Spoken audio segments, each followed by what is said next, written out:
안녕하십니까. 형사 전문 변호사 노계성 변호사입니다. 오늘 말씀드리면 유튜브 35편. 제가 처음 사건을 수임했을 때 제 의뢰인분께 요청드리는 9가지 어떤 질의사항, 의뢰인분의 학력사항, 가족 구성원들의 나이 어떤 그런 부분, 그리고 의뢰인분의 재산 내역, 그리고 함께 동거하는 사람이 누구지고, 가족관계가 어떻게 되고, 건강상태가 어떻게 되고, 혹시 뭐 수상 경험이 있는지, 기부금 납부 내역이 있는지, 그리고 과거의 형사처벌 내역이 있는지, 이런 부분에 대해서 제가 9가지 항목에 대해서 기본적으로 제 의뢰인분 또는 의뢰인분의 가족분들한테 요청드리는 자료가 있는데요. 이 부분에 대해서 어떤 자료를 준비해 주셔야 되는지 이런 부분에 대해서 말씀드리고자 합니다. 그러니까 이거는 제가 수임하는 모든 사건에 있어서 제가 제 의뢰인 또는 의뢰인 가족분께 요청드리는 양형과 관련된 참작 사유를 구성하기 위해서 요청드리는 9가지 항목 자료예요. 첫 번째, 의뢰인분의 학력사항 및 그에 따른 입증 자료. 그러니까 제 의뢰인분이 이제 어느 정도의 어떤 걸 전공을 했고, 어떤 공부를 했는지, 기본적인 학력사항을 이제 제가 요청드리는 거예요. 뭐 어느 대학교에 나왔으면 학위증, 고등학교 졸업했으면 뭐 졸업증명서, 또 기타 자격증이 있다면 뭐 관련 자격증, 이 자격증이나 어떤 그런 공부, 학력 관련된 내용을 토대로 그 사건에 개입되게 된 과정이나 그 사람의 능력을 기본적으로 보는 것입니다. 두 번째, 가족 구성원들의 나이, 학력, 그리고 직업, 재직증명서 내지 뭐 근로계약서 뭐 이런 부분이에요. 근데 뭐 가족 구성원들의 학력 이런 부분은 뭐 이제 참고적으로만 여쭤보는 부분이고 뭐 반드시 말씀 주지 않으셔도 되는 부분이고요. 다만 이제 부양하는 그 가족분들의 상황이나 경제적 상황이 어느 정도 되는지 좀 참고 삼아 알려고 하는 부분이기 때문에 여쭤보는 부분이고요.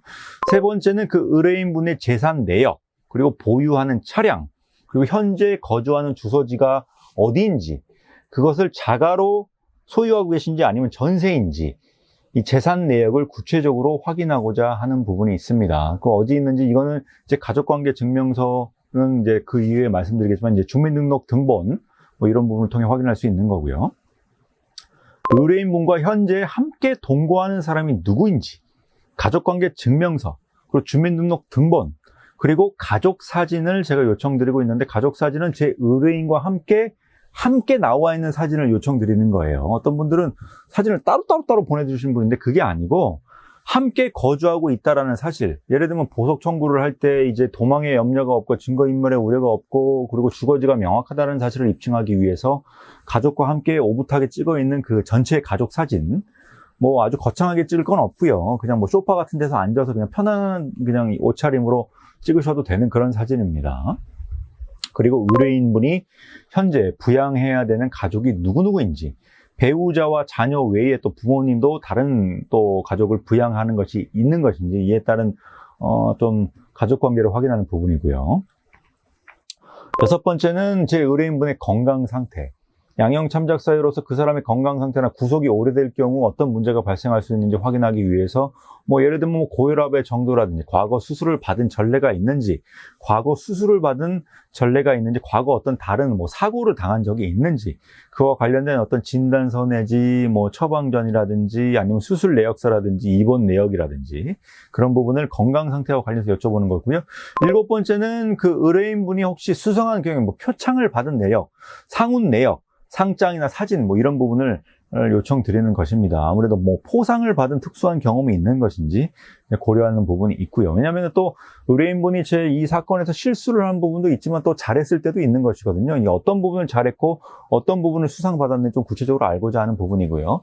여덟 번째는 제 의뢰인분이 혹시 기부금 납부 내지 공익활동을 한 부분이 있는지, 뭐 교회에 기부할 수 있고 불당에 기부할 수 있고 어쨌든 좋은 활동을 해서 기부금을 납부한 내역이나 혹시 공익활동 내지 봉사활동을 한 내역이 있는 것인지 그 부분을 여쭤보는 것입니다. 근데 증빙 자료가 있어야 돼요. 주장이 있으면 그에 따른 입증을 해야 되는 것이기 때문에 말만 있으면 안 되고 그 주장을 입증할 수 있는 구체적인 서류가 있어야 되기 때문에 방금 전에 말씀드린 기부금 납부 내역, 공익활동 내역, 봉사활동 내역에 관련된 증빙 자료가 있어야 됩니다. 그럼 맨 마지막으로는 제 의뢰인분이 과거에 다른 사건으로 처벌받은 전례가 있는지, 이것은 뭐 증거 기록을 보면 과거 전과 내역을 전부 확인할 수 있지만 이제 초창기에 제가 이제 사건 수임을 하고 상담을 했을 때 이제 기본적인 사실관계를 파악하기 위해서 의뢰인분이 과거 형사처벌 내역이 있는지, 그리고 그 형사처벌 받은 내역의 범행 시기, 재판 결과, 그리고 범행에 가담하게 된 과정, 하지만 그 이후에 또 어떤 정상 참작 사유가 있었는지, 또 이런 어떤 스토리가 있을 수 있거든요. 과거에 제가 이런 실수를 했지만 이 부분은 불가피하게 이런 과정을 거쳐서 이렇게 된 것이고, 지금 이 사건과는 관련성이 전혀 없는 부분이고, 어떤 이런 부연 설명이 필요한 것이죠.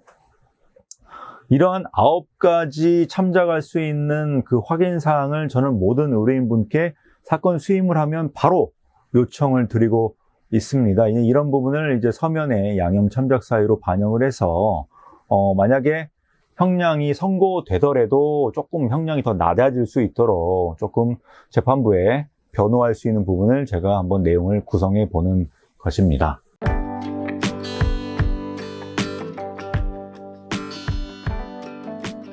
그래서 이제 제가 보통 사건을 수임을 하면은 기본적으로 맨 처음에 요청드리는 자료가 요 방금 전에 말씀드린 이 9가지의 어떤 부연 설명, 배경 지식에 대해서 제가 여쭤보고자 하는데요.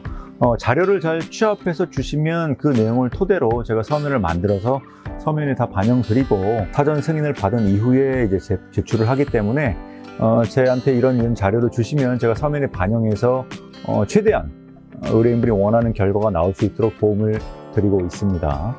영상을 보시고 궁금하신 부분은 카톡이나 문자로 저한테 먼저 사실관계를 말씀 주시면 살펴보고 다시 한번 연락드리도록 하겠습니다. 시청해 주셔서 감사합니다.